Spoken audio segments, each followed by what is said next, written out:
नमस्कार, बहुत स्वागत है आपका। आप देख रहे हैं चाल चक्र और मैं हूं आपके साथ शैलेंद्र पांडे। कहते हैं कि पैसा ईश्वर नहीं है, लेकिन ईश्वर से कम भी नहीं है। और पैसा, धन अगर जीवन में ना हो तो जीवन के अच्छे समय भी बड़े मुश्किलों से बीतते हैं, और पैसा अगर हो तो जीवन के बुरे समय भी अच्छी तरह से बीत जाते हैं। और हम में से हर व्यक्ति चाहता है कि उसे जीवन में धन की, लक्ष्मी की प्राप्ति हो सके। तो जीवन में नियमित रूप से आपको धन मिलता रहे, लक्ष्मी की प्राप्ति होती रहे, उसके लिए कौन से उपाय किए जाएंगे, आज इस विषय पर बात करेंगे।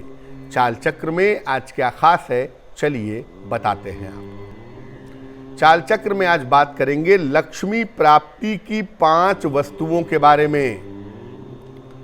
कौन सी सुगंध का प्रयोग करके आपको फायदा होने वाला है, धन का फायदा होगा, और भगवान विष्णु और मां लक्ष्मी किस तरह से आपको धन का वरदान देंगे, इस विषय पर भी बात करेंगे। तो मां लक्ष्मी के साथ कौन सी ऐसी 5 चीजें जुड़ी हुई हैं जिनका प्रयोग करके आपको आसानी से धन की प्राप्ति हो सकती है, आज इस विषय पर बात करेंगे। क्या शुक्रवार के दिन खट्टी चीजों का सेवन करने से नुकसान होता है? इस महत्वपूर्ण प्रश्न का उत्तर आपको आगे कार्यक्रम में देंगे। फिलहाल अपने विषय पर आते हैं और जानते हैं कि लक्ष्मी प्राप्ति की, धन प्राप्ति की पहली वस्तु कौन सी है। पहली वस्तु है शंख। शंख जो है ये मुख्य रूप से एक समुद्री जीव का ढांचा है।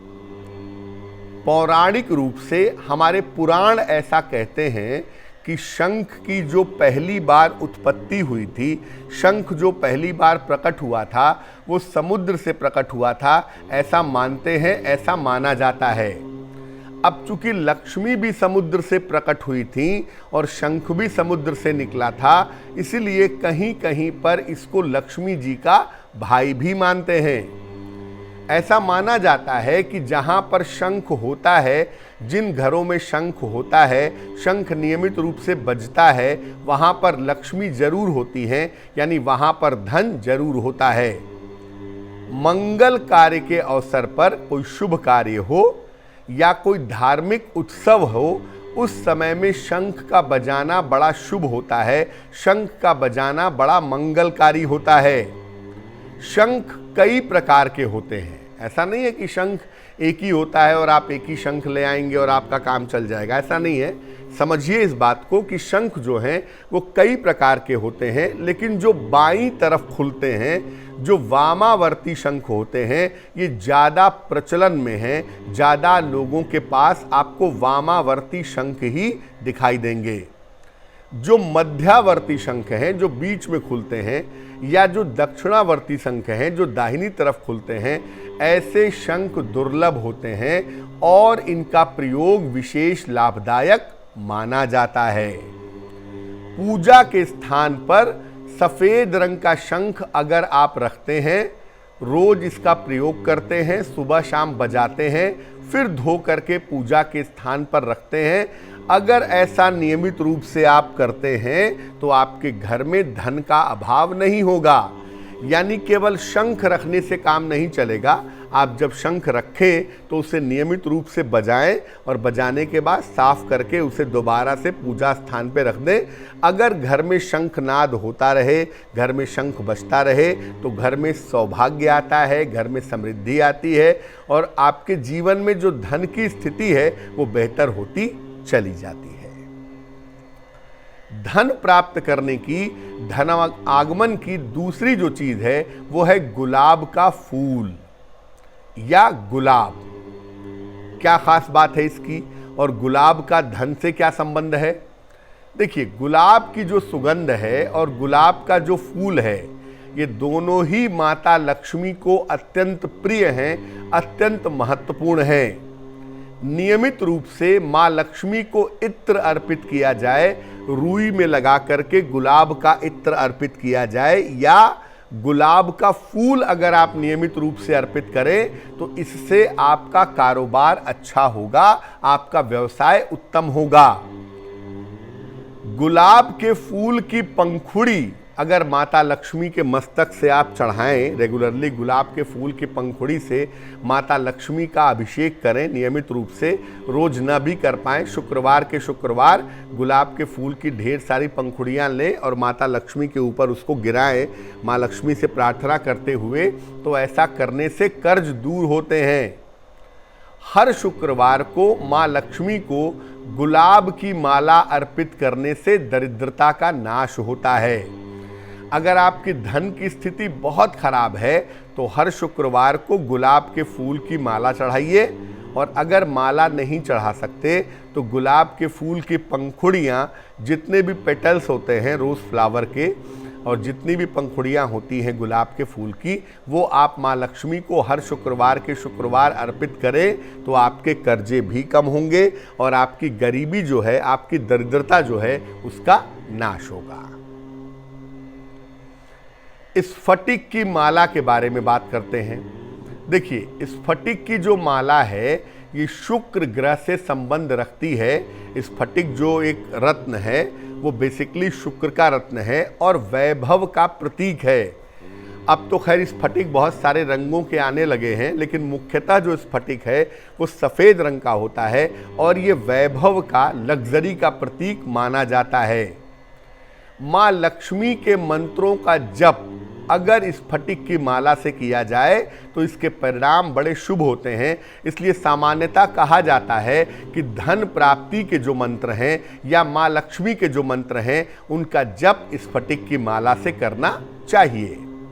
माँ लक्ष्मी को भी इस स्फटिक की माला अर्पित करनी चाहिए और उसके बाद उस माला को स्वयं अपने गले में पहनना चाहिए।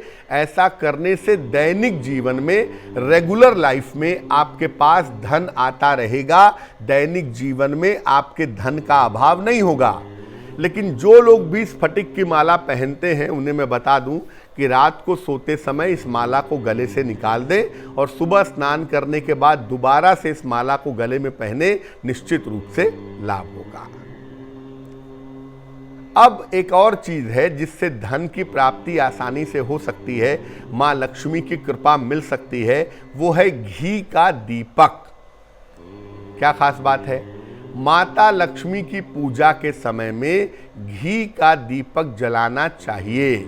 जब आप माता लक्ष्मी का मंत्र जप रहे हैं, माता लक्ष्मी की पूजा कर रहे हैं, तो ऐसी दशा में घी का दीपक जलाइए। ये दीपक अगर 4 मुखी हो, यानी दीपक में 2 बातियां लगी हुई हो क्रॉस करती हुई, और उसके चारों सिरे अगर जला दिए जाएं, 4 मुखी दीपक हो तो बड़ा अच्छा होगा।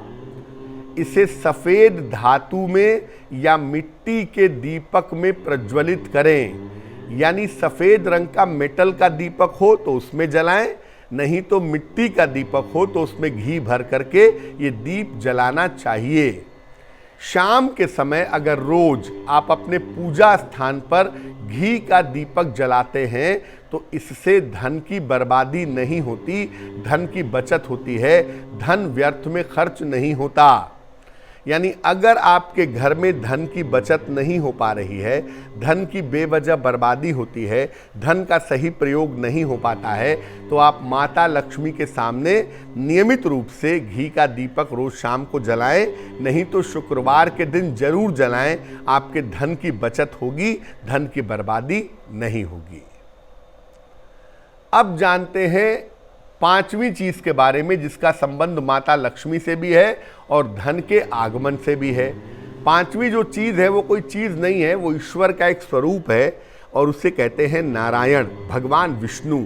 श्री हरि भगवान विष्णु लक्ष्मी जी के पति हैं, लक्ष्मी जी को अत्यंत प्रिय हैं और इनका संबंध भी सुख, शांति और समृद्धि से होता है। माँ लक्ष्मी की कृपा बिना श्री हरि के नहीं मिल सकती। आपने देखा होगा कि एक चित्र क्षीर सागर में भगवान विष्णु लेटे हैं और माँ लक्ष्मी उनका चरण दबा रही हैं। जो विष्णु हैं वो इस बात का प्रतीक हैं कि धन और आध्यात्म में आध्यात्म सबसे बड़ा है। भगवान विष्णु आध्यात्म का, धर्म का प्रतीक है और माता लक्ष्मी धन का प्रतीक है। यानी कुछ भी हो जाए जीवन में, धन आपके लिए बहुत ऊपर नहीं रहेगा, हमेशा आध्यात्म और धर्म ही आपके लिए ऊंचा रहेगा। तो माता लक्ष्मी की कृपा बिना श्री हरि के नहीं मिल सकती। घर के मुख्य पूजा स्थान पर भगवान विष्णु और माँ लक्ष्मी का चित्र या इनकी मूर्ति स्थापित करें। नॉर्मली हम लोग गणेश लक्ष्मी रखते हैं, उसे रख सकते हैं, उसमें कोई हर्ज नहीं है, लेकिन अपने पूजा स्थान पर आप भगवान विष्णु और माँ लक्ष्मी का अगर चित्र रखें या इनकी मूर्ति रखें तो बहुत अच्छा होगा। नियमित रूप से इनकी उपासना करें। अगर आप ऐसा करते हैं, नियमित रूप से इनके सामने घी का दीपक जलाते हैं, भगवान विष्णु और माँ लक्ष्मी के मंत्रों का जप करते हैं, या एक मंत्र है ओम ह्रीं श्रीं लक्ष्मी वासुदेवाय नमः, इस मंत्र का जप करते हैं तो घर में रहने वाले सभी लोगों को धन का लाभ होगा और आपसी प्रेम और सौहार्द, आपसी प्रेम और दुलार, आपसी रिश्ते मधुर बने रहेंगे। तो भगवान विष्णु के साथ माँ लक्ष्मी की पूजा करने से धन की बरसात हो सकती है। अगर कोई व्यक्ति माँ लक्ष्मी की पूजा भगवान विष्णु के साथ करता है तो, जो कि सामान्यतः लोग नहीं करते हैं।